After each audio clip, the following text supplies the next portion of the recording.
Hello students, in the previous video we discussed the meaning of the goodwill and the calculation of the valuation of the goodwill under the simple average profit method. But in that video we didn't discuss the treatment of the abnormal items. So in the continuation of the same topic we will be discussing the treatment of the abnormal items in this video. As you know, profit and loss के जो profits हैं that should be scrutinised, that should be adjusted in the light of the conditions which will likely to be prevail in the future. That adjustments are taken for the valuation of the goodwill. जो annual profits हैं profit and loss के, वो हम इस तरह से ही नहीं ले लेते हैं, उनको पहले स्क्रूटिनाइज किया जाता है, कुछ एडजस्टमेंट्स की जाती हैं जो फ्यूचर में प्रिवेल होंगी. उन एडजस्टमेंट्स को करने के बाद जो प्रॉफिट्स आएंगे, जो प्रॉफिट्स हम कहते हैं, एक टर्म हमने लास्ट वीडियो में डिस्कस की थी, that was future maintainable profits. तो फ्यूचर मेंटेनेबल प्रॉफिट्स क्या होते हैं? That profits which are likely to be earned in future. जो फ्यूचर्स में होंगे हमें वो प्रॉफिट लेने हैं गुडविल की वैल्यूएशन में. तो जो एबनॉर्मल आइटम्स हैं उनका ट्रीटमेंट करना पड़ेगा, उनका एडजस्टमेंट्स करने पड़ेगा. प्रॉफिट्स में से कुछ आइटम्स को डिडक्ट करना पड़ेगा, कुछ आइटम्स को ऐड करना पड़ेगा. तो वो प्रॉफिट्स हम लेंगे for the valuation of the goodwill. जैसे for example profit on the sale of the assets. Profit on the sale of the asset, ये एबनॉर्मल प्रॉफिट्स हैं. ये हर साल तो होंगे नहीं. अगर आपने सेल की है और हर साल तो आप सेल करके प्रॉफिट्स आप अर्न करने वाले नहीं हैं. तो ये प्रॉफिट्स हैं, ये जो एबनॉर्मल प्रॉफिट्स हैं जो फ्यूचर में नहीं होने वाले हैं, इनको डिडक्ट कर दिया जाएगा. इनको हम क्या करेंगे? डिडक्ट कर देंगे प्रॉफिट्स में से. क्यों? क्योंकि ये एबनॉर्मल प्रॉफिट्स हैं. कोई भी एबनॉर्मल प्रॉफिट्स, कोई भी एक्स्ट्रा ऑर्डिनरी गेंस जो क्रेडिटेड हैं, the extraordinary gains credited to the profit and loss account, जैसे profit on the sale of the asset, profit on the sale of the manufacturing license etc. कोई भी profits हैं, abnormal profits हैं, that will be deducted from the profit. वो profit में से deduct कर दिए जाएंगे. जब हम वैल्यू उसकी गुडविल का वैल्यूएशन करेंगे, उसके जो प्रॉफिट्स के लिए, जो एवरेज प्रॉफिट्स निकालने के लिए प्रॉफिट्स में से हम ये डिडक्ट कर देंगे. उसके बाद है जैसे प्रोविजंस हैं. कोई भी प्रोविजंस हैं जो फ्यूचर में इनकर होंगे, कोई भी फ्यूचर के एक्सपेंसेस हैं, जो भी खर्चे, जो भी प्रोविजंस हमें फ्यूचर्स में इनकर करने हैं, हमें all the future expenses, all the provisions likely to be incurred such as provision for doubtful debts, कोई एडिशनल डेप्रिसिएशन है, कुछ भी जो फ्यूचर में होने वाला है, जो एक्सपेंसेस, जो खर्चे, जो प्रोविजंस हमें इनकर करने हैं, जो प्रोविजंस होने वाले हैं, तो उनको भी हम डिडक्ट कर देंगे प्रॉफिट्स में से. क्यों डिडक्ट करेंगे? क्योंकि एक्सपेंसेस हैं, ये होने हैं, फ्यूचर में जो होने हैं, तो इनको हमें कंसीडर करना है. तो ये भी हम प्रॉफिट्स में से डिडक्ट कर देंगे. Now next, revenue.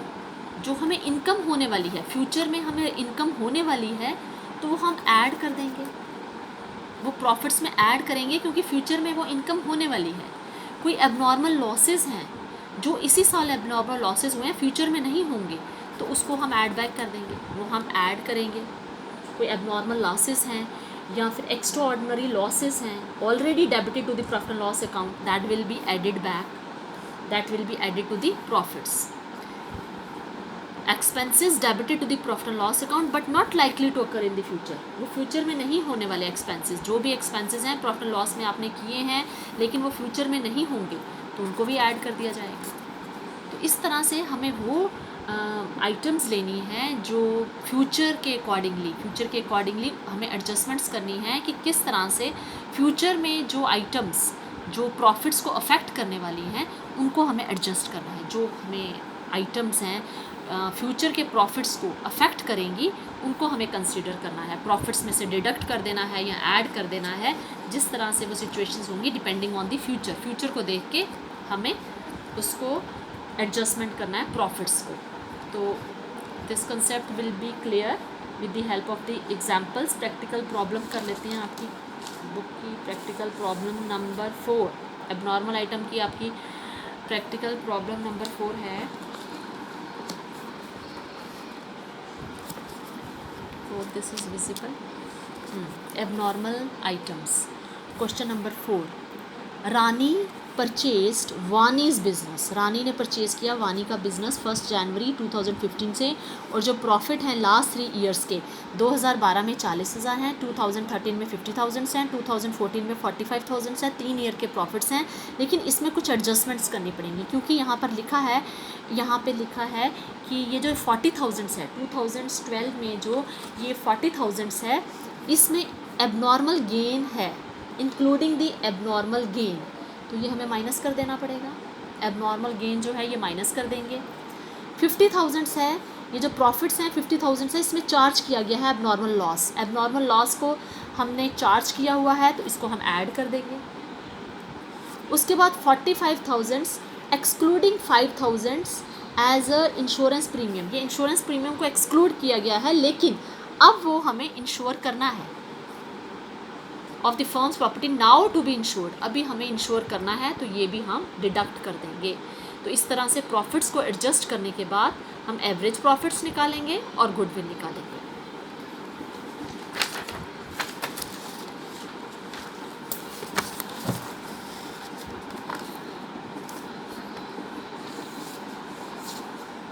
तो देखो 2012, 2013 और 2014 3 ईयर्स के प्रॉफिट्स दिए हुए हैं। एज़ पर दी क्वेश्चन आपके प्रॉफिट्स हैं 40,000, 50,000 और 45,000, ठीक है।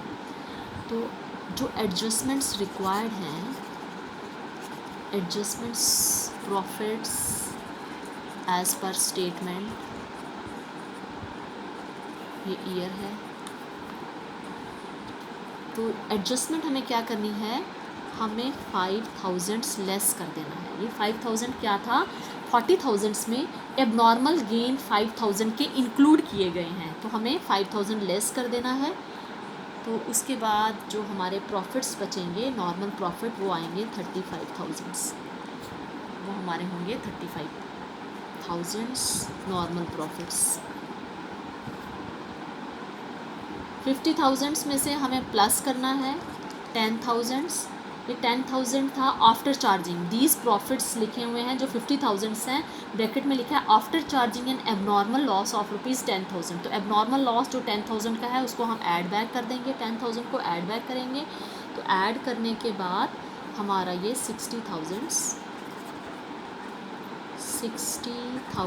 ये हमारे नॉर्मल प्रॉफिट्स आएंगे फॉर द ईयर ऑफ 2013। 2014 में जो प्रॉफिट्स हैं as per the statement, as per the question 45,000 हैं, और इसमें 5,000 इंश्योरेंस प्रीमियम एक्सक्लूड किया गया है, लेकिन साथ में ही लिखा है now that property needs to be insured, now to be insured, excluding 5,000 as the insurance premium of the firm property now to be insured. आप इंश्योरेंस आपको प्रीमियम पे करना है, तो 5,000 डिडक्ट कर देना है, फ्यूचर में आपको पे करना है, तो इसको हमें डिडक्ट कर देना है 5,000, तो ये आ जाएगा 40,000। तो 1,35,000 हमारे टोटल प्रॉफिट्स आ गए, इनको ऐड किया नॉर्मल प्रॉफिट्स, तो एवरेज प्रॉफिट्स हमारे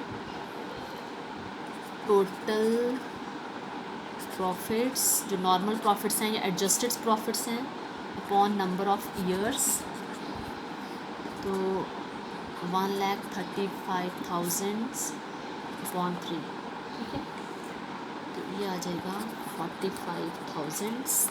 तो goodwill is equal to average profits into number of years purchase, तो नंबर ऑफ ईयर्स परचेज 2 है हमारी, तो 45,000 इंटू 2, तो 90,000 हमारी गुडविल की वैल्यू आ जाएगी।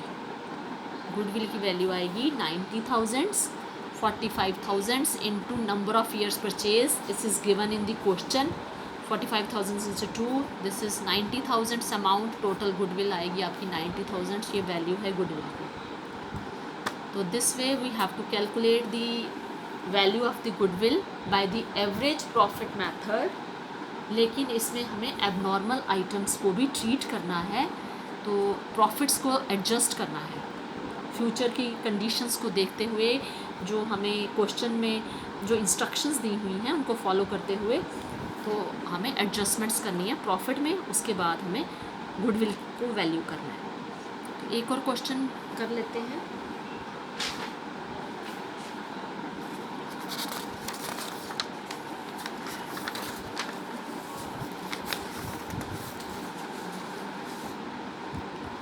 क्वेश्चन नंबर 6 है,